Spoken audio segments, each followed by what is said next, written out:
Hello everyone, welcome to my YouTube channel JK tutorial.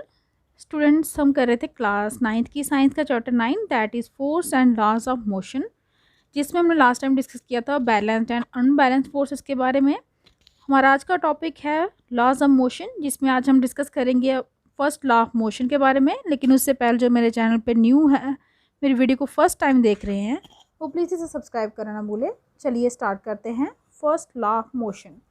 तो जब observe की गई motion of object inclined plane पे, जब मैं मोशन ऑफ ऑब्जेक्ट के बारे में ऑब्जर्व करना स्टार्ट हुआ, तो गैलीलियो ने डिड्यूस किया कि ऑब्जेक्ट जो हैं वो मूव करते हैं कांस्टेंट स्पीड से।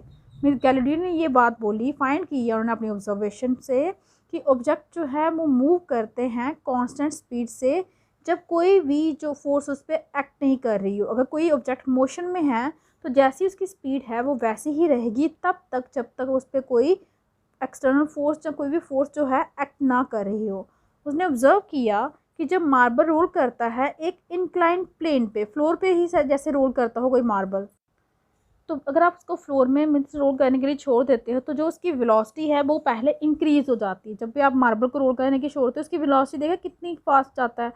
नेक्स्ट चैप्टर में आप पढ़ेंगे कि जो मार्बल है वो कहाँ जब फॉल करते हैं under unbalance force of gravity के, तो वो रोल करते हैं और एक अटेन करते हैं एक definite velocity by the time of T. जब वो कहाँ पे पहुँच जाते हैं, बॉटम में पहुँच जाते हैं। नेक्स्ट आपका चैप्टर है ना ग्रेविटेशन, उसमें आपको पता चलेगा कि जब आपका मार्बल गिरता है, जब बॉल भी गिरती है, किसके कारण? अनबैलेंस फोर्स ऑफ ग्रेविटी के कारण। जब वो रोल होता हुआ नीचे आता है बॉटम पे, तो उसकी कोई डेफिनेट वेलोसिटी होती है जो उसने कितने टाइम में कवर किए, टाइम भी बताता है कितने टाइम में उसने फॉल किया। इसकी वेलोसिटी जो है वो डिक्रीज़ होती है जब वो क्लिम्ब अप करता है, ऊपर की साइड जाता है। ठीक है, ये आपको फिगर भी यहाँ पे देखिए 9.5 यहाँ पे। अगर आप मार्बल को ऊपर की साइड भेजोगे, ठीक है, तो इसकी वेलोसिटी क्या हो जाएगी? डिक्रीज़ हो जाएगी। लेकिन उसी मार्बल को अगर आप नीचे की साइड भेजते हो ना, तो उसकी वेलोसिटी क्या हो जाती है? इंक्रीज़ हो जाती है। ठीक, जैसा कि यहाँ पे दिखाया गया है। शो जो फिगर आपको यहाँ पे 9.5 ये सी है, ये शो कर रहा है marble resting on an ideal frictionless plane. ये कहाँ पे रेस्ट कर रहा है? ऐसे प्लेन पे रेस्ट कर रहा है जो फ्रिक्शनलेस है, मीन्स उसके रास्ते में कोई रिकॉर्ड नहीं है। जब फ्रिक्शन ही नहीं होगी तो मार्बल जो है वो कंटिन्यूसली चलता रहेगा जब तक आप उसको रोकोगे नहीं, कोई फोर्स अप्लाई नहीं करोगे। तो गैलीलियो ने ये आर्ग्यू किया कि जब जब मार्बल है वो रिलीज़ होगा फ्रॉम लेफ्ट से, तो वो रोल डाउन होके इस स्लोप से आएगा, वो कहाँ पे चला जाएगा? Opposite side of the same. यहाँ से आएगा, यहाँ को चला जाएगा, जैसा कि आपको फिगर में दिखाया गया है। उस सेम हाइट पे वो रिलीज़ हो जाएगा। अगर जो इंक्लिनेशन है यहाँ पे प्लेन की बोथ साइड पे, अगर वो इक्वल होगी, जितना एंगल यहाँ पे है उतना ही एंगल आपका दूसरी साइड पे अगर होता है, तो जो मीन्स जो एंगल अगर दोनों इंक्लिनेशन के जैसा एंगल नीचे आने का है वैसा ही एंगल अगर ऊपर जाने का होता है वहाँ पे, तो मार्बल जो है वो क्लिम्ब करेगा सेम डिस्टेंस जो उसने कवर की थी रोलिंग डाउन, नीचे आने में। जितनी डिस्टेंस उसने नीचे आने में कवर की थी ना, उतनी ही डिस्टेंस वो कवर कर सकता है ऊपर जाने में। और अगर एंगल ऑफ इंक्लिनेशन जो है वो राइट साइड के प्लेन का वो अगर कम हो जाता है, तो मार्बल जो है वो ट्रैवल करेगा और भी डिस्टेंस और ज़्यादा। अगर एंगल कम हो जाता है तो उसकी इंक्लिनेशन कम हो जाएगी और वो कहाँ पे पहुँच जाएगा? ओरिजिनल हाइट जो है उस प्लेन की। अगर राइट साइड प्लेन जो है वो अल्टीमेटली हॉरिजॉन्टल हो जाए, मीन्स उसकी जो स्लोप है रिड्यूस टू ज़ीरो, मीन्स ऐसे है ना आपका, अगर वो बिल्कुल प्लेन हो जाए, जो एंगल है वो हो ही नहीं, तो मार्बल जो है वो कंटिन्यूसली ट्रेवल करता रहेगा और कोशिश करेगा रीच द सेम हाइट, वही हाइट उस कवर करने की कोशिश करेगा जिस हाइट से वो नीचे आया है। जो अनबैलेंस जो होती हैं फोर्सेस जो मार्बल पे एक्ट कर रही है इस केस में, वो ज़ीरो हैं, क्योंकि यहाँ पे बोला गया है ना कि angle of inclination equals to angle of climb up. अगर इन दोनों एंगल सेम हैं तो इसका मतलब कि जो फोर्स है वो दोनों साइड इक्वल है। ये हमें ये सजेस्ट करती है कि अनबैलेंस फोर्स जो है वो किस लिए चाहिए होती है? चेंज करने के लिए मोशन ऑफ द मार्बल, अगर हमने उसकी मोशन को चेंज करना होता। लेकिन no net force is needed to sustain the uniform motion of the marble. लेकिन कोई भी नेट फोर्स में, टोटल फोर्स में या एक्सटर्नल फोर्स जो है उसकी कोई ज़रूरत नहीं है अगर हमें मार्बल को किस स्टेट में रखना है? यूनिफॉर्म मोशन में रखना है। प्रैक्टिकल सिचुएशन में ये बहुत डिफ़िकल्ट है कि अचीव करना ज़ीरो बैलेंस फोर्स, मीन्स बिना किसी फोर्स के ये सिचुएशन को अचीव करना बहुत ही मुश्किल है, क्योंकि because of the presence of the frictional force. क्योंकि यहाँ पे हम क्या बोल रहे हैं कि फ्रिक्शन है ही नहीं है, वो हमारे यहाँ पे रियलिटी में होता क्या है, फ्रिक्शन तो हर जगह है जो एक्ट करती है opposite to the direction of motion. इसलिए जो प्रैक्टिस है मार्बल की वो स्टॉप हो जाती है कुछ डिस्टेंस कवर करने के बाद, क्योंकि उसके रास्ते में कौन सी फोर्स एक्ट करती है, फोर्स ऑफ फ्रिक्शन। वो जो इफेक्ट होता है फ्रिक्शन फोर्स का वो कम कर सकते हैं अगर हम यूज़ करेंगे कौन सा मार्बल, स्मूथ मार्बल और स्मूथ प्लेन यूज़ करते हैं, और कोई लुब्रिकेंट जो है वो अगर प्रोवाइड करते हैं कहाँ पे, टॉप ऑफ द प्लेन्स पे। तो ऐसे केसेस में हम फ्रिक्शन को कम कर सकते हैं। लेकिन ये सारी ऑब्जर्वेशन किसने दी थी, गैलीलियो ने दी थी। तो न्यूटन जो साइंटिस्ट थे उन्होंने दोबारा स्टडी किए गैलीलियो के आइडियाज़ किस पे, फोर्स पे और मोशन पे, और प्रेजेंट किए 3 फंडामेंटल लॉ। 3 फंडामेंटल लॉ बनाए उन्होंने किस पे गवर्न करने के लिए, मोशन ऑफ ऑब्जेक्ट के बारे में। ये 3 लॉ को न्यूटन लॉज ऑफ मोशन भी कहा जाता है। याद रखिए जो 3 लॉज हैं मोशन के उन्हें न्यूटन लॉ ऑफ मोशन कहा जाता है। उनमें से जो फर्स्ट लॉ है मोशन का वो क्या कहता है, an object remains in the state of rest और ऑफ यूनिफॉर्म मोशन। कोई भी ऑब्जेक्ट है जहाँ तो वो स्टेट ऑफ रेस्ट में, बिल्कुल रेस्ट में रहेगा या यूनिफॉर्मली मूव करेगा एक स्ट्रेट लाइन पे, तब तक जब तक उसे कंपेल नहीं किया जाएगा चेंज करने के लिए, कोई भी मीन्स एक्सटर्नल फोर्स जब तक आप अप्लाई नहीं करोगे, ना ही वो रेस्ट से मोशन में जाएगा, ना ही यूनिफॉर्म मोशन से उसकी स्पीड इंक्रीज होगी। अदर वर्ड्स में आप बोल सकते हैं कि जितने भी ऑब्जेक्ट हैं वो क्या करते हैं, resist A change in their state of motion, वो रोकते हैं अपने स्टेट ऑफ मोशन को तब तक जब तक कोई एक्सटर्नल फोर्स उस पर अप्लाई नहीं करेगी। और क्वालिटेटिव वे में हम बोल सकते हैं कि ये टेंडेंसी है किसी ऑब्जेक्ट की कि अपने आप को अनडिस्टर्ब करना, कहाँ पे, एट रेस्ट पे हो जहाँ मूव कर रहा हो सेम वेलोसिटी के साथ, उसे क्या कहते हैं, इनर्शिया। ये क्योंकि टेंडेंसी है ऑब्जेक्ट की कि वो रेस्ट में रह सकते हैं, ये यूनिफॉर्म मोशन में रह सकते हैं तब तक जब तक उन पर कोई एक्सटर्नल फोर्स जो है अप्लाई ना हो, और इस प्रोसेस को हम कहते हैं इनर्शिया। ये ऐसा क्यों कहते हैं कि जो फर्स्ट लॉ ऑफ मोशन है उसे क्या कहा जाता है, लॉ ऑफ इनर्शिया भी कहा जाता है, क्योंकि इन दोनों के मीनिंग तो सेम है। जब तक एक्सटर्नल फोर्स अप्लाई नहीं होगी ऑब्जेक्ट जो है अपने यूनिफॉर्म मोशन से या रेस्ट से उसकी पोजीशन चेंज ही नहीं होगी। इनर्शिया भी यही कहता है कि जब तक कोई ऑब्जेक्ट जो है अगर रेस्ट पे है या मूव कर रहा है यूनिफॉर्म वेलोसिटी के साथ, तो उसकी मूवमेंट उसमें कोई चेंज नहीं आएगा जब तक कोई एक्सटर्नल फोर्स अप्लाई नहीं होगी। इसीलिए फर्स्ट लॉ ऑफ मोशन को लॉ ऑफ इनर्शिया भी कहा जाता है। कुछ एक्सपीरियंस हैं जो हमारे मतलब आगे पीछे होते रहते हैं जब हम ट्रैवल करते हैं मोटर कार में, तो हम एक्सप्लेन करते हैं, बेसिस है वो मोटर कार जो है वो किसके बेसिस पे है, लॉ ऑफ इनर्शिया पे बेस्ड है। हम क्या कहते हैं, हम tend to remain at rest with respect to the seat. हम सीट पे बैठ जाते हैं रेस्ट से, तब तक हम बैठे ही रहते हैं जब तक ड्राइवर जो है अप्लाई नहीं करता ब्रेक फोर्स रोकने के लिए, जहाँ मोटर कार को अगर वो कहाँ अगर चल रही है, अगर आपकी मोटर कार चल रही है, आप सीट पे बैठे हो, रेस्ट में हो, आपकी पोजीशन क्या है, रेस्ट पे है, आप तब तक आपकी रेस्ट ही रहेगी जब तक ड्राइवर क्या नहीं करेगा, ब्रेक अप्लाई नहीं करेगा। जैसे ही ब्रेक अप्लाई होती है कार क्या हो जाती है, स्लो हो जाती है। लेकिन हमारी बॉडी जो है, कार स्लो हुई तो हुई, हमारी काम बॉडी जो है continuously same state of motion में रहती है, किसके कारण, इनर्शिया के कारण। जब तक हम खुद नहीं हिलेंगे, वहाँ से गाड़ी से उठेंगे नहीं, हमारी पोजीशन जो है वो सेम की सेम रहेगी। लेकिन जो सडन एप्लीकेशन हुई ब्रेक्स की, ठीक है, वो कारण हो सकती है इंजरी टू अस, अगर हम अपने आप को नहीं हिलाएंगे। कई बार आपने देखा होगा अगर सडन ब्रेक लगती है तो हमें एक झटका लगता है, अगर हम खुद को उस टाइम पे नहीं संभालेंगे तो हमें नुकसान हो सकता है, हमें चोट लग सकती है। तो इसलिए यहाँ पे एक्सटर्नल फोर्स कौन सी थी, ब्रेक सप्लाई हुई थी, जिसने चेंज लाया, जो हम रेस्ट में थे हमें मोशन में लाने के काम, ठीक है। तो यहाँ पे आप बोल सकते हैं यहाँ पे अप्लाई हुआ आपका लॉ ऑफ इनर्शिया या फर्स्ट लॉ ऑफ मोशन। तो इसीलिए गाड़ी में आपको बोला जाता है सेफ्टी बेल्ट को डाला जाए ताकि आप बचाव कर सके एक्सीडेंट से, क्योंकि कभी भी आपकी एकदम से ब्रेक लगानी पड़ सकती है गाड़ी को। सेफ्टी बेल्ट क्या करती है, एक फोर्स एक्सर्ट करती है हमारी बॉडी को, ताकि जो फॉरवर्ड मोशन में अगर हम हो जाएं तो हम धीरे से हो, स्लोअर, हमें रोक के रखती है।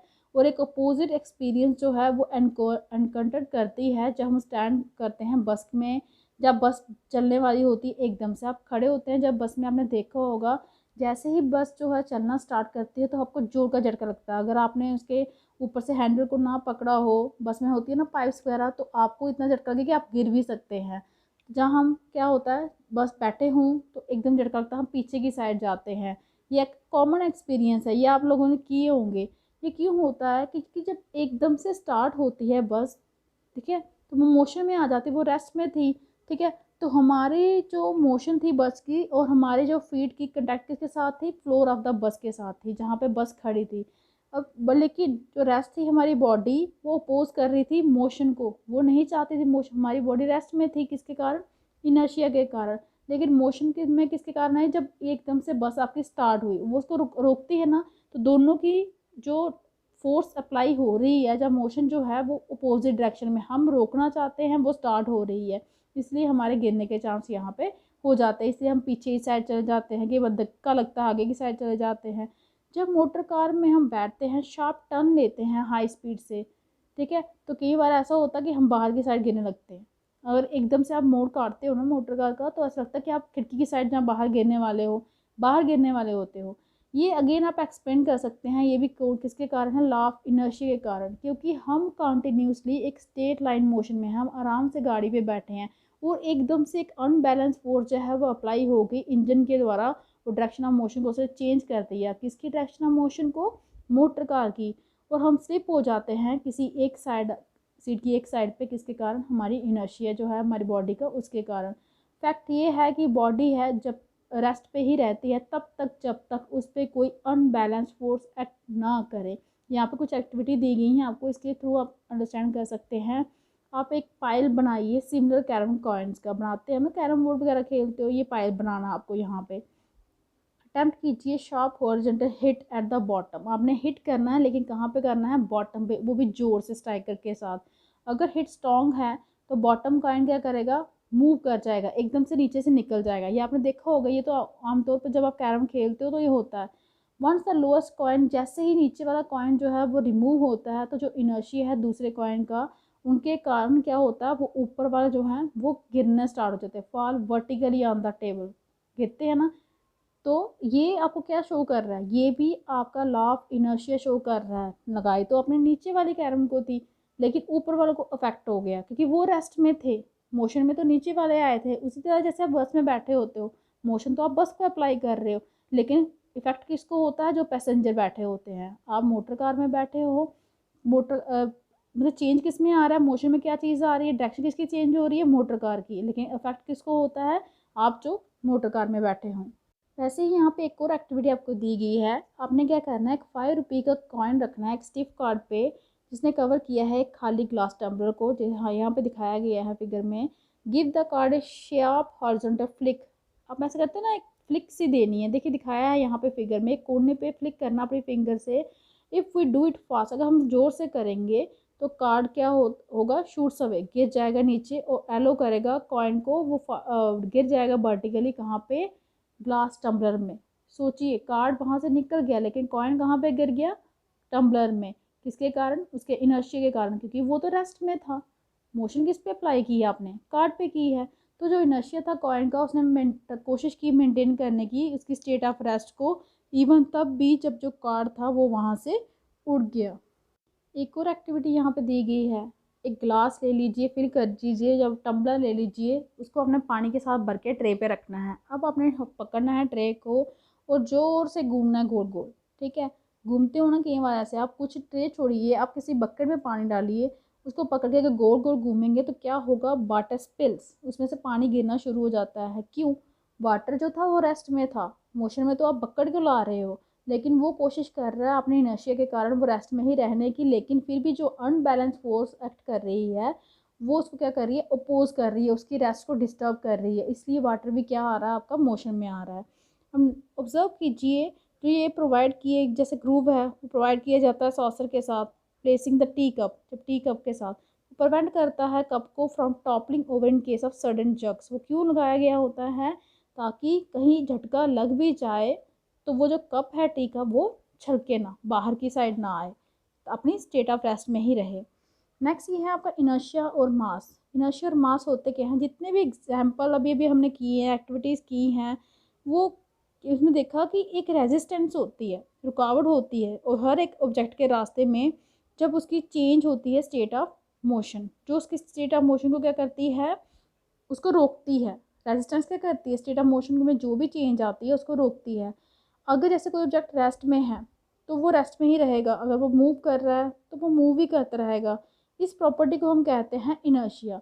तो क्या सभी बॉडीज़ में सेम इनर्शिया होता है? हम जानते हैं कि ये इजी है पुश करना एक एम्प्टी बॉक्स को, किस एज़ कंपेरिजन टू बॉक्स जो फुल होगा बुक्स का। सिमिलरली अगर हम किक करते हैं फुटबॉल को तो वो उड़ उड़ जाता है, फ्लाई करता है, ज़ोर से जंप करेगा। अगर हम किक करते हैं स्टोन को उसी साइज़ के तो इक्वल फोर्स से, तो क्या वो मूव करेगा? वो नहीं मूव करेगा, वो हार्डली ही मूव करेगा थोड़ा सा। इनफैक्ट क्या है, हमें नुकसान हो सकता है, चोट लग सकती है हमारे पैर को अगर हम ऐसा करेंगे। सिमिलरली जैसे हमने 9.2 एक्टिविटी की, उस वहाँ पे हमने 5 रुपीज़ का कॉइन डाला था ना कार्ड के ऊपर, अगर हम उसकी जगह 1 रुपी का कॉइन डालते तो हमें कम फोर्स जो थी वो चाहिए थी परफॉर्म करने के लिए एक्टिविटी, क्योंकि मास जो 1 रुपी के कॉइन का था वो कम होता है एज़ कम्पेयर टू 5 रुपीज़ के कॉइन का। तो फोर्स जो है वो जस्ट इनफ एक कारण है। जैसे एक छोटा सा कोई कार्ट है, वो क्या कर रहा है, पिक करता है, लार्ज वेलोसिटी प्रोड्यूस करता है, negligible change in the motion of A train. Means एक फोर्स जो है दैट इज जस्ट इनफ, वो इतनी इनफ होनी चाहिए कि उसके कारण क्या हो, cause a small car to pick up a large. Means हरकत थोड़ी सी है, चेंज थोड़ा सा लाना है, लेकिन वेलोसिटी जो है ज़्यादा प्रोड्यूस होती है। और चेंज जो होता है मोशन ऑफ, जैसे ट्रेन में ही बोलिए, वो नेग्लिजिबल होगा, वो आपको दिखाएगा, दिखाई ही नहीं देगा, ना के बराबर। ये क्यों होता है कि कार्ट के कंपैरिजन में ट्रेन की जो टेंडेंसी है वो चेंज करने की, स्टेट ऑफ मोशन वो ज़्यादा है। कार्ट में चाहे वेट, कार्ट में भी वेट रखेंगे, ट्रेन में भी वेट होता है, लेकिन कार्ट में ज़्यादा फोर्स जो होती है अप्लाई होती है, लेकिन ट्रेन में ऐसा नहीं है, क्योंकि ट्रेन में चेंज जो हो जाती है ईजिली उसकी state of motion due to engines. Accordingly हम कह सकते हैं ट्रेन में ज़्यादा इनर्शिया है as comparison to cart. Clearly heavy हो, जब ज़्यादा मासी जो ऑब्जेक्ट हैं उनमें क्या होता है, इनर्शिया ज़्यादा होता है। क्वान्टिटेटिवली आप मैथमेटिकली आप बोल सकते हैं कि इनर्शिया जो है ऑब्जेक्ट का वो मेज़र करते हैं हम मास के अकॉर्डिंग। जितना मास ज़्यादा होगा इनर्शिया उतना ही ज़्यादा होगा। इसलिए हम बोल सकते हैं इनर्शिया और मास जो हैं वो आपस में रिलेटेड है। कैसे? इनर्शिया एक नेचुरल टेंडेंसी है ऑब्जेक्ट की रेजिस्ट करने की, कि आपने change of state of motion में वो चेंज नहीं आने देगा तब तक जब तक कोई एक्सटर्नल फोर्स जो है अप्लाई नहीं होगी। वो जो मास होता है ऑब्जेक्ट का वो मेजरमेंट होता है इनर्शिया का। जितना इनर्शिया होगा किसी ऑब्जेक्ट का वही उसका क्या होगा, मास होगा। तो ये तो था आपका Newton first law of motion. तो आई होप कि आपको अच्छे से समझ आ गया होगा। नेक्स्ट वीडियो में डिस्कस करेंगे न्यूटन के बाकी वाले लॉ। आज के लिए इतना ही। अगर आपको मेरी वीडियो अच्छी लगी हो तो प्लीज़ इसे लाइक कीजिए, शेयर कीजिए, चैनल को सब्सक्राइब कीजिए, ताकि आपको मेरी लेटेस्ट वीडियो जो है वो टाइम टू टाइम मिलती रहे। Thank you.